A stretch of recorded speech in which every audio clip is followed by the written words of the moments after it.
మరి ఈ రకంగా మొత్తం రాష్ట్రంలో మరోవైపు హిందూ మతానికి సంబంధించి ఆలయాలు కూల్చివేత, ఆలయాలు కొన్ని చోట్ల కూల్చారని, అట్లాగే కాశీనాయన క్షేత్రం ఉంది, ఇవన్నీ జరుగుతున్నాయి. చూస్తే ఏ మతం కూడా అంత సంతృప్తిగా ఉన్నట్టు అనిపించడం లేదు. మరి ఒకసారి పాల్ గారు ఏమన్నారో చూద్దాం ఈ రాజమండ్రి ఇష్యూ మీద.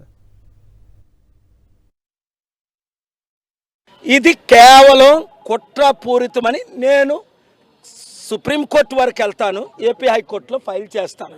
చంద్రబాబు నాయుడు గారికి నేను ఒక మనవి, దేవుడు క్షమించడు ఇది కానీ అన్యాయం జరిగితే. చంద్రబాబు నాయుడు గారు, లక్షల కోట్ల సంవత్సరాలు నరకం మీకు తప్పదు.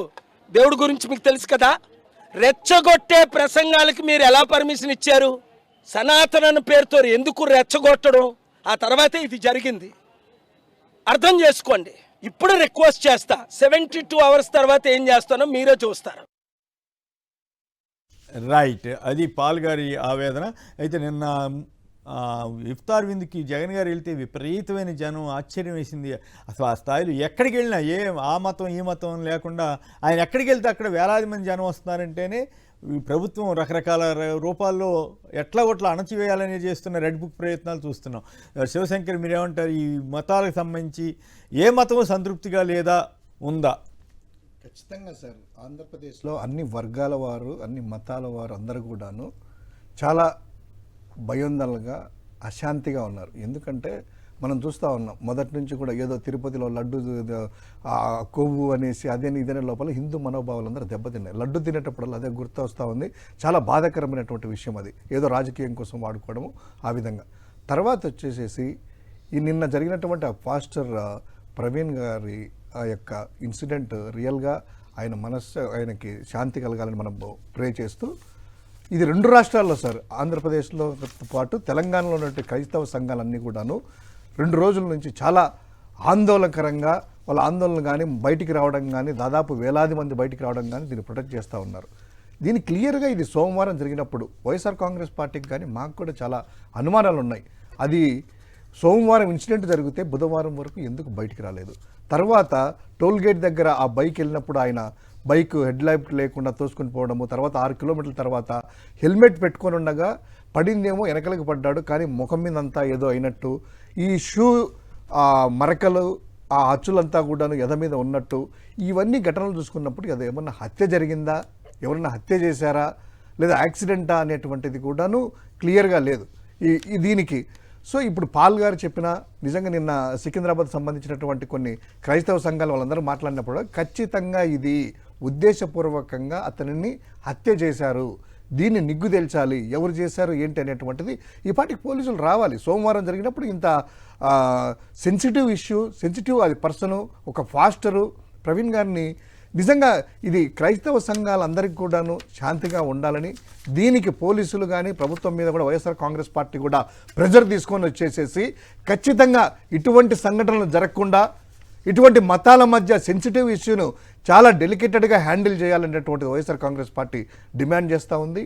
అదేవిధంగా ఈ ముస్లింలకు సంబంధించి సార్ నిన్న ఇఫ్తార్ విందుకు జగన్ గారు హాజరు కావడము, అక్కడ దాదాపు విజయవాడ నగరం నుంచి మొత్తము 3 నియోజకవర్గాల నుంచి వచ్చినటువంటి ఆ ముస్లింలు అందరూ సోదరులు కూడాను ఆ కెపాసిటీ మించి, ఆ హాల్ కెపాసిటీ మించి ముస్లింలందరూ దాదాపు 5 నుంచి 6 వేల మందికి వరకు ముస్లింలు ఇఫ్తార్ విందులో పాల్గొనడము, అతన్ని ఆప్యాయంగా దగ్గర తీసుకోవడము, ఇదంతా చూసాం. తర్వాత ఆ మత పెద్దలు కూడా నిన్న మీరు అన్నట్టు ఈరోజు ఇఫ్తార్ విందు, ప్రభుత్వం ఇచ్చేటువంటి ఇఫ్తార్ విందుని వాళ్ళు బాయ్కాట్ చేస్తూ మేము హాజరు అవ్వడం లేదు అనేటువంటిది ఆ మద్రసా పెద్దలందరూ కూడా నిన్న నిర్ణయం తీసుకోవడం జరిగింది.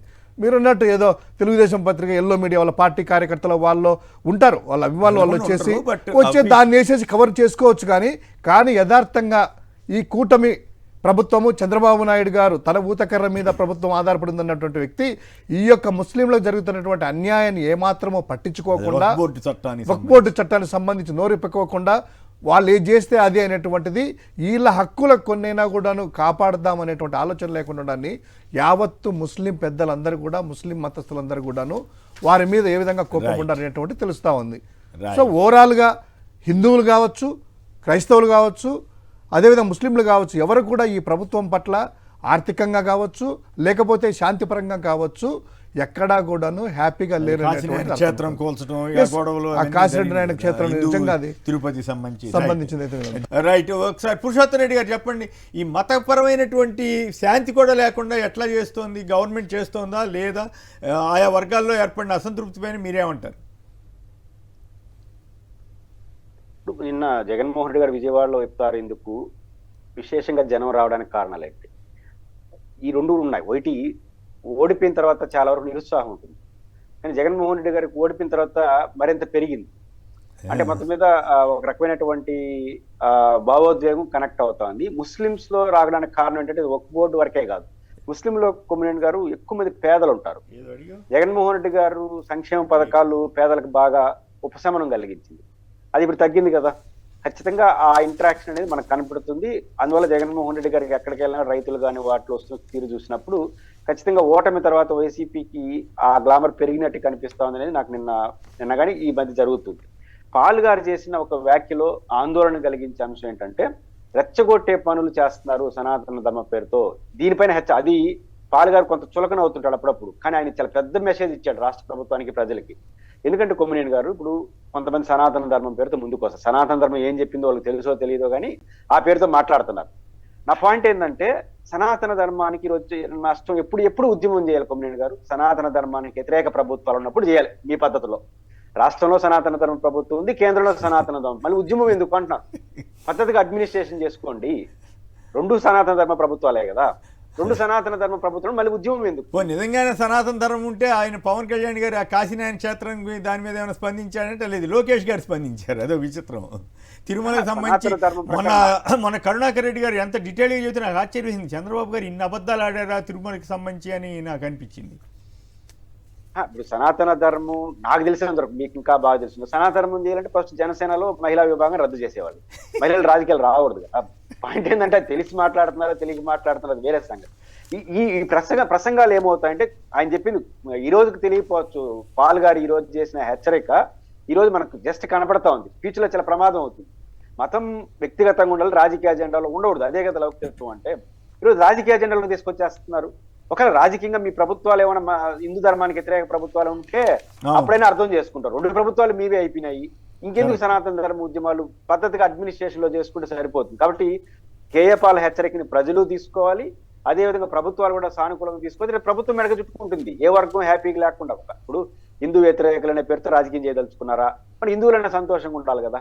హిందూ ప్రధానమైన క్షేత్రాలలో జరుగుతున్న పరిణామాలు చూస్తున్నప్పుడు మీ ప్రభుత్వానికి చెడ్డ పేరు వస్తుంది, హిందువుల్లో చెడ్డ పేరు వచ్చి వీళ్ళు ఆందోళన చెంది, ఇప్పుడు సనాతన ధర్మం అంటే మీరు చేసే ఉపన్యాసాల ప్రకారం క్రిస్టియన్స్ మైనారిటీకి వ్యతిరేకంగా మెసేజ్ వెళ్తా ఉంది, వాళ్ళు వ్యతిరేకం అవుతున్నారు. కానీ ఇక్కడన్నా బాగున్నారా? వీళ్ళు ఆందోళన చేస్తున్నారు, మా దేవాలయాల పరిస్థితి ఏందని. దేనికి పనికి వస్తుంది ఇట్లాంటి వ్యవహారాలు? కాబట్టి ప్రభుత్వం కేఏపాల్ చంద్రబాబు గారికి హెచ్చరించినటువంటి సలహా ఇచ్చినాడు. ఆయన కేఏపాల్ హెచ్చరికను సలహాగా తీసుకుంటే ప్రభుత్వం మంచిది, తెలుగుదేశం పార్టీకి మరీ మంచిది, లేకపోతే అన్నెసరీ కాంప్లికేషన్ వస్తాయి. రైట్.